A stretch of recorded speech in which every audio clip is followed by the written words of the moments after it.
Social science में standard 10th का 16वें number का जो चैप्टर है आर्थिक उदारीकरण और वैश्वीकरण के बारे में समझाऊंगी, जिसमें हम सभी जानते हैं कि जो उदारीकरण नीति है उसकी वजह से व्यापार में काफ़ी सरल प्रक्रिया शुरू हुई है। इन सब की वजह से जो आयात और निर्यात होता है वो सरल पद्धति से किया जा सकता है। उस बारे में हम आज जानेंगे। तो भारत में 1947 में जो भारत है हमारा आज़ादी प्राप्त करने के बाद तेजी से आर्थिक विकास के लिए हमारी जो सरकार है उसके द्वारा आयोजन का जो मार्ग स्वीकार किया गया है।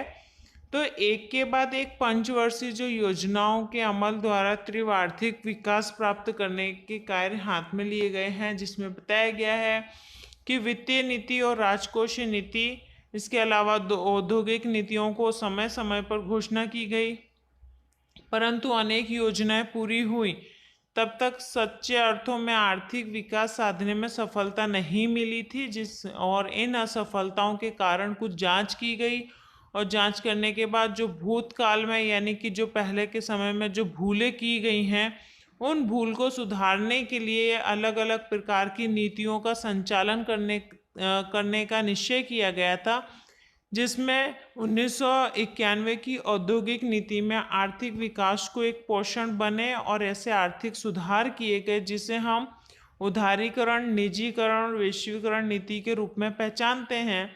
जिसमें हम आज सबसे पहले जानेंगे आर्थिक उदारीकरण नीति के बारे में।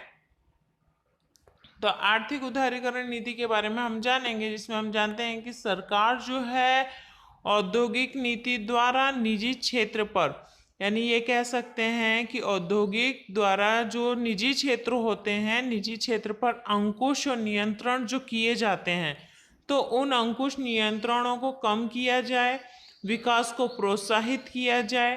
तो ऐसे जो कार्य किए जाएंगे उसे हम उदारीकरण नीति के रूप में पहचानेंगे। शुरुआत के चरण में देखा जाए तो उदारीकरण के अधीन जो आर्थिक सुधार अपनाए गए थे वो इस प्रकार हैं कि 18 उद्योग सार्वजनिक साहस के लिए आरक्षित थे। उसके अलावा अन्य उद्योगों के लिए परवाना पद्धति को समाप्त किया गया था। फिर सेकंड दिया है रेलवे अनुक्षेत्र और संरक्षण के सिवाय सभी क्षेत्र निजी क्षेत्र के लिए खोल दिए गए थे। उद्योग के लिए जो अनिवार्य पंजीकरण था प्रथा थी वो रद्द कर दी गई। फिर प्रदूषण ना फैले और पर्यावरण को खतरा ना हो, तो काफ़ी उद्योग ऐसे हैं जिनकी वजह से प्रदूषण फैलता है और पर्यावरण को नुकसान पहुंचता है। तो केंद्र सरकार ने ऐसी मंजूरी प्राप्त करने की ऐसी व्यवस्था को रद्द किया, जहां औद्योगिक स्थापित करके केंद्र सरकार की मंजूरी प्राप्त करने की व्यवस्था रद्द की गई है कि ऐसे उद्योगों को रद्द किया गया जहां जिनकी वजह से प्रदूषण को किसी भी प्रकार से खतरा हो रहा है। फिर उसके बाद उदारीकरण के कुछ लाभ हम देखेंगे। तो लाभ में दिया गया है कि उदारीकरण के कारण निजी क्षेत्र को मुक्त विकास के अवसर प्राप्त हुए, जिससे उत्पादन में वृद्धि हुई है। उदारीकरण की जो नीति को स्वीकार करने से हमें विदेशी जो व्यापार है उसको जो बल मिलना शुरू हुआ है और विदेशी व्यापार की इसमें वृद्धि भी हुई है। फिर विदेशी व्यापार में जो वृद्धि होने से विदेशी मुद्रा आरक्षण में भी वृद्धि हुई है। फिर उदारीकरण के परिणाम स्वरूप देखा जाए तो जो देश के आंतरिक ढांचागत हैं उसमें भी सुविधाएं बढ़ी हैं। तो ये उदारीकरण के लाभ हैं। इसके बाद उदारीकरण के कुछ हानियां भी देखने को मिलेंगी, जिसमें निजी क्षेत्र पर अंकुश घटने के उपरांत एकाधिकार की बुराई में कमी हो सकती है। तो यहाँ पे बताया गया है कि निजी क्षेत्र पर अगर अंकुश घटेगा तो उससे क्या होगा, एकाधिकार यानी जिस व्यक्ति का एक अधिकार वाला व्यक्ति बताया गया उसकी बुराई देखने को मिलेगी। उसके अलावा देखा जाए तो मात्र औद्योगिक क्षेत्र में ही ध्यान देने से भारत कृषि के क्षेत्र विकास पीछे रहा है। तो ये कह सकते हैं कि औद्योगिक क्षेत्र पर अगर अधिक ध्यान दिया जा रहा है तो जो भारत की जो कृषि क्षेत्र है उन कृषि क्षेत्र के विकास पे क्या होगा, असर पड़ेगा, यानी कृषि पर ध्यान ना देते उसका विकास कम देखने को मिलेगा। इसके अलावा आय की जो असमानता है उसमें भी वृद्धि होगी। फिर लगातार जब जो उदारीकरण की नीति बताई गई है तो उसकी नीति के द्वारा अगर आयात बढ़ता रहेगा और निर्यात घटेगा तो उससे क्या होगा, विदेशी कर्ज में हमारे विदेशियों के कर्ज में वृद्धि होगी, यानी कर्ज बढ़ेगा। तो यानी कहने का अर्थात ये है कि हमेशा आयात यानी सभी वस्तुओं को हम आयात ही करते रहेंगे तो हम निर्यात किस वस्तु का करेंगे। ठीक है, तो अगर हम निर्यात नहीं कर सकते हैं तो इससे क्या होगा, विदेशी कर्ज में वृद्धि होगी। तो इस प्रकार से उदारीकरण नीति है। सेकंड पॉइंट है हमारा निजीकरण। तो निजीकरण अर्थात क्या, तो निजीकरण अर्थात ऐसी प्रक्रिया जिसमें राज्य के स्वामित्व और औद्योगिक साहसों की मालिकी अथवा संचालन निजी क्षेत्र को सौंपा गया हो तो उसे हम निजीकरण कहेंगे। अर्थात कह सकते हैं कोई ऐसी प्रक्रिया जिसका जो मालिकी है वो मालिकी राज्य के स्वामित्व यानी राज्य की, और इसके अलावा औद्योगिक साहसों में जो संचालन जो कार्य करते हैं उसमें निजी लोगों को सौंपा जाए तो वो एक निजीकरण प्रक्रिया कहलाएगी। जिसमें पहला बताया गया है कि जो क्षेत्र सार्वजनिक साहसों के लिए आरक्षित किए गए हों वे क्षेत्र निजी विभाग के लिए खुले रखे जाते हैं। यानी ये कह सकते हैं कुछ सार्वजनिक क्षेत्र यानी कुछ क्षेत्र ऐसे हैं जो सार्वजनिक हैं, ठीक है, सरकार के हाथ में आरक्षित किए गए हैं, उसके बावजूद उसके जो कुछ भाग हैं उन्हें निजी लोगों के लिए भी खोले गए हों तो ये निजीकरण एक प्रक्रिया कहलाएगी। उसके अलावा देखा जाए तो राज्य के स्वामित्व की कंपनियों की मालिकी जो राज्य अपने पास रखता है और संचालन निजी कंपनी को सौंपता है अथवा संचालन राज्य अपने पास रखे तो वो मालिकी निजी कंपनी को सौंपे, इस प्रकार बताया गया है। फिर निजी कंपनी के लाभ। तो निजीकरण की नीति के कारण देश में उद्योग क्षेत्र में उत्पादकीय इकाई की संख्या में वृद्धि दर्ज की हुई है। निजीकरण के कारण पूंजीगत और उपभोक्ता वस्तुओं के उत्पादन में वृद्धि हुई है। सार्वजनिक क्षेत्र की इकाइयों का निजीकरण होने से सार्वजनिक क्षेत्र की इकाई की कार्य क्षमता जो है उसमें सुधार हुआ है, तो ये उसके लाभ है। जिस प्रकार से उदारीकरण नीति की कुछ हानियां हैं उसी प्रकार से निजीकरण की भी हानियां हैं। जैसे कि निजीकरण के कारण आर्थिक सत्ता का केंद्रीकरण हुआ है तो जिससे एकाधिकार को क्या हुआ, वेग मिला है। इसके अलावा देखा जाए तो निजीकरण के जो छोटे उद्योग यानी गृह उद्योग का जो विकास उचित ढंग से नहीं हो सका, मात्र बड़े उद्योग को ही लाभ प्राप्त मिला। तो ये निजीकरण के हानि बताई गई है कि छोटे गृह उद्योग होते हैं यानी घर में रहकर जो छोटे मोटे उद्योग किए जाते हैं, कुटीर उद्योग जैसे जो उद्योग होते हैं उस प्रकार के जो उद्योग किए जाते तो उन्हें विकास नहीं मिलता, तो उन्हें विकास ना मिलने की वजह से मात्र बड़े उद्योगों को ही विकास मिलेगा। फिर निजीकरण के कारण मूल्य नियंत्रण में नहीं रहे जिससे मूल्य वृद्धि की भी समस्या उत्पन्न होगी, तो इस प्रकार निजीकरण की हानियां हैं। इसके बाद हम देखेंगे तो वैश्वीकरण। तो वैश्वीकरण क्या होगा कि देश के अर्थतंत्र को विश्व के अर्थतंत्र के साथ जोड़ने की जो प्रक्रिया है, वस्तु सेवा तकनीक या श्रम का प्रभाव विश्व को सरलता से प्राप्त होता है जिसे हम वैश्वीकरण कहेंगे। अर्थात ये कह सकते हैं कि एक देश का जो अर्थतंत्र है वो पूरे विश्व के अर्थतंत्र के साथ जुड़ता है, जिसमें वस्तु है, सेवा है, तकनीक है यानी नॉलेज वगैरह है, श्रम वगैरह है, इन सब का जो प्रभाव है वो विश्व में सरलता से प्राप्त हो सकता है, तो उसे हम वैश्वीकरण कहेंगे। वैश्वीकरण के कुछ सुधार हाथ में लिए गए हैं जिसमें दो देशों के बीच में व्यापार को अवरोध दूर करना यानी दो देशों के बीच में व्यापार आसानी से कर सकते हैं, ऐसी परिस्थितियों का निर्माण करना जिससे दो देशों के बीच पूंजी की जो हेर फेर है वो आसानी से हो सकती है। फिर टेक्नोलॉजी का जो आयात निर्यात अवरोध दूर हो सकता है, अर्थात टेक्नोलॉजी के आयात निर्यात में किसी प्रकार की कोई टेक्नोलॉजी की आयात और निर्यात के बीच में किसी भी प्रकार की अवरोधक अर्थात किसी प्रकार का कोई हस्तक्षेप नहीं होगा। फिर विश्व के विभिन्न देशों के बीच श्रम का भी आयात निर्यात मुक्त रूप से हो सकता है, यानी श्रम का आयात निर्यात करना बिल्कुल आसानी से हो सकता है। तो ये इसके सुधार हैं। फिर इसका प्रभाव क्या देखने को मिला है?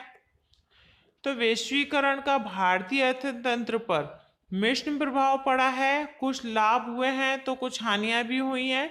जैसे कि उसके लाभ बताए गए हैं। तो वैश्वीकरण के कारण देश में विदेशी पूंजी निवेश का प्रोत्साहन मिला है। तो विदेशी कारण की वजह से कह सकते हैं कि विश्व के कारण, ये वैश्वीकरण के कारण देश में और विदेश में पूंजी का प्रोत्साहन मिलता है। वैश्वीकरण द्वारा विकसित देशों में उत्पन्न होने वाली जो वस्तुएं हैं तो वो आसानी से प्राप्त होती हैं। यानी कह सकते हैं कि विकसित देशों में जो वस्तु है, जो भी उत्पाद वस्तु होती है जो हमारे देश में ना हो, तो ऐसी वस्तु हमें आसानी से प्राप्त हो सकती है वैश्वीकरण की वजह से। वैश्वीकरण के कारण भारत जैसे विकासशील देश जो है वो अंतर्राष्ट्रीय स्पर्धा में टिके रहे हैं। तो टिके रहने की इन्हें शक्ति जो है वो वैश्वीकरण से मिलती है। फिर उसकी कुछ हानियां बताई गई हैं। तो वैश्वीकरण से गरीबी और बेरोजगारी समस्या हल करने में इच्छित सफलता नहीं मिलती है। तो ये इसकी सबसे बड़ी हानि बताई गई है कि इसमें गरीबी और जो बेरोजगारी की समस्या है उन समस्याओं का हल नहीं होता है। विकासशील देशों को निर्यात वृद्धि द्वारा जो लाभ होना चाहिए वो लाभ पर्याप्त मात्रा में प्राप्त नहीं हो पाता है। फिर वैश्वीकरण का लाभ बड़े उद्योगों को आर्थिक मिला है जबकि छोटे उद्योगों को लाभ कम मिलता है। तो वैश्वीकरण का और निजीकरण में ये दोनों सेम पॉइंट हैं कि इसमें बड़े उद्योगों को अधिक लाभ मिलता है जबकि छोटे उद्योगों को लाभ नहीं मिल पाता है। इसके बाद हम देखेंगे विश्व व्यापार संगठन, जिसे हम WTO कहते हैं, संयुक्त राष्ट्र संघ के सदस्य देशों द्वारा 1 जनवरी 1995 से अंतर्राष्ट्रीय व्यापार के लिए ये संस्था की शुरुआत की गई थी। इस संस्था को जो मुख्यालय है, यानी यहाँ पर जो मुख्य है उसका बताया गया संस्था का, वो है स्विट्जरलैंड में जिनेवा शहर में आया हुआ है। तो ये अंडरलाइन रखनी है आपको कि विश्व व्यापार संगठन का जो मुख्य शहर वो बताना है, स्विट्जरलैंड के जिनेवा शहर में आया हुआ है।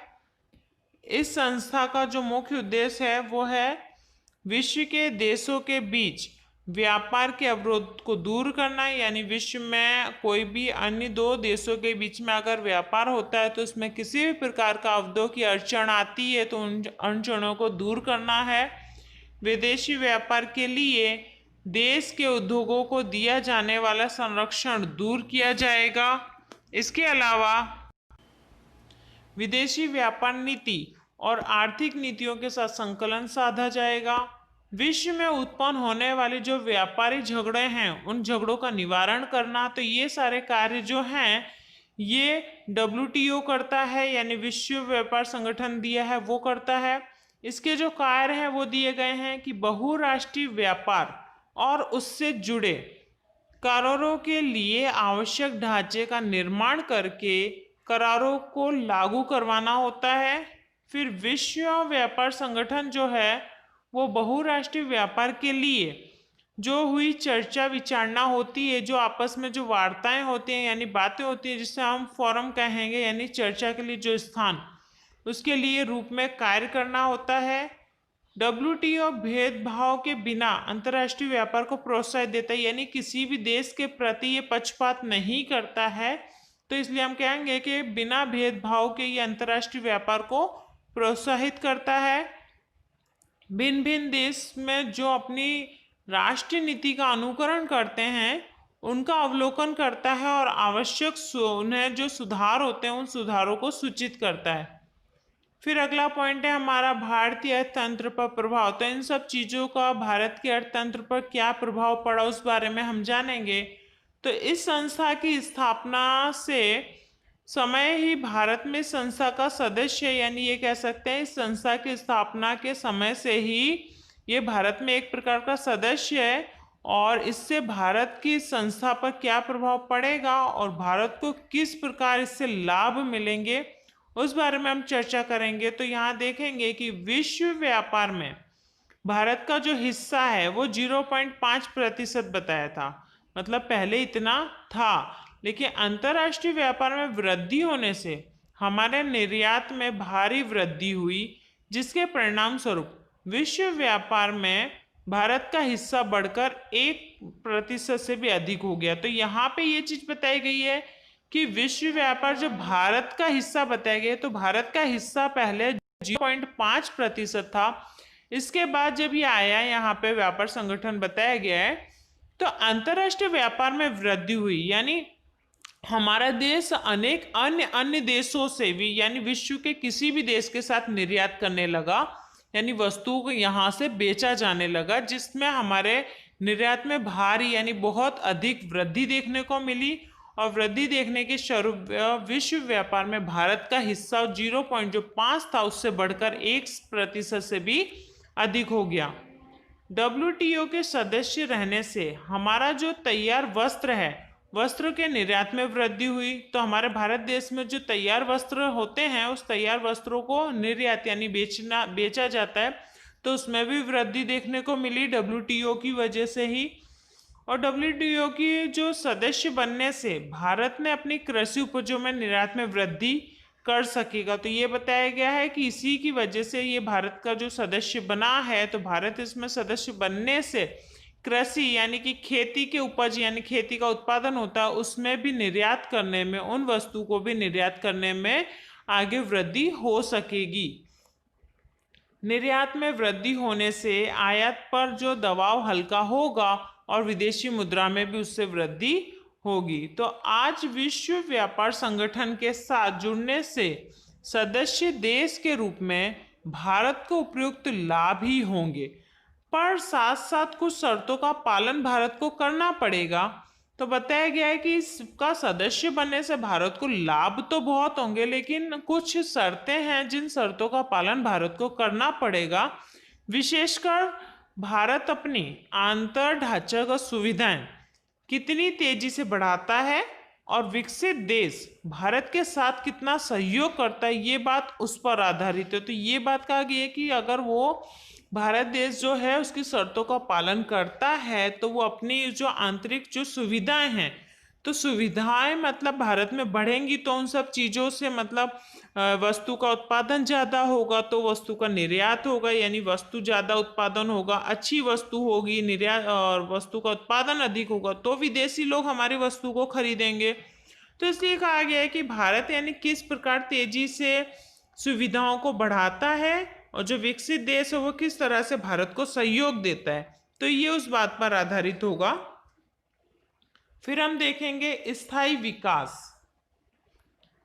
तो स्थायी विकास की जो व्याख्या के अनुसार कहा गया है कि भावी पीढ़ी की आवश्यकताओं को पूरी करने की क्षमता को नुकसान पहुंचाए बिना वर्तमान पीढ़ी की आवश्यकताओं को संतुष्ट करना, तो ये स्थायी विकास कहलाएगा। ये इसकी परिभाषा दी है कि भावी पीढ़ी यानी जो आवश्यकताओं को पूरी करने की जो क्षमता है, उस क्षमता को नुकसान पहुंचाए बिना वर्तमान यानी चल रही है जो उस पीढ़ी की आवश्यकताओं को अगर संतुष्ट करता है, तो वो स्थायी विकास कहलाएगा।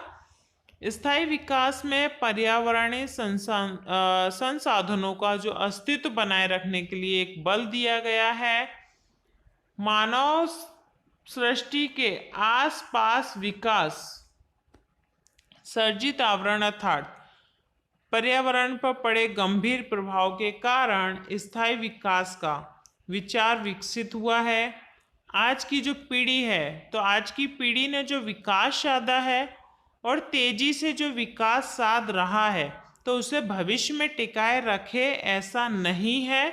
वर्तमान पीढ़ी जो सुविधा भोग रही है, वह सुविधा शायद भावी पीढ़ी को प्राप्त हो, ऐसा भय उत्पन्न हो रहा है। तो अर्थात कहने का मतलब क्या बताया गया है कि पर्यावरण को लेकर गंभीर प्रभाव के कारण बताया गया है। तो जैसे पर्यावरण आज हम सभी जानते हैं कि पर्यावरण किस तरह से प्रदूषित होता जा रहा है, नए नए जो उद्योग व यंत्र वगैरह चलते हैं उससे भी काफ़ी पर्यावरण को नुकसान होता है।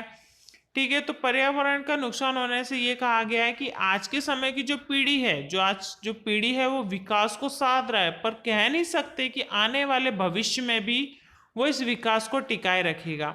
यानी कह रहा है कि जो हम सुविधाएं यहाँ भोग रहे हैं, तो इस चीज़ का भय पैदा हुआ है कि जो चीज़ हम सुविधाएं ले रहे हैं, हमारी आने वाली पीढ़ी उस चीज को भोग सकेगी या नहीं, इस प्रकार का यहाँ पे एक भय बताया गया है।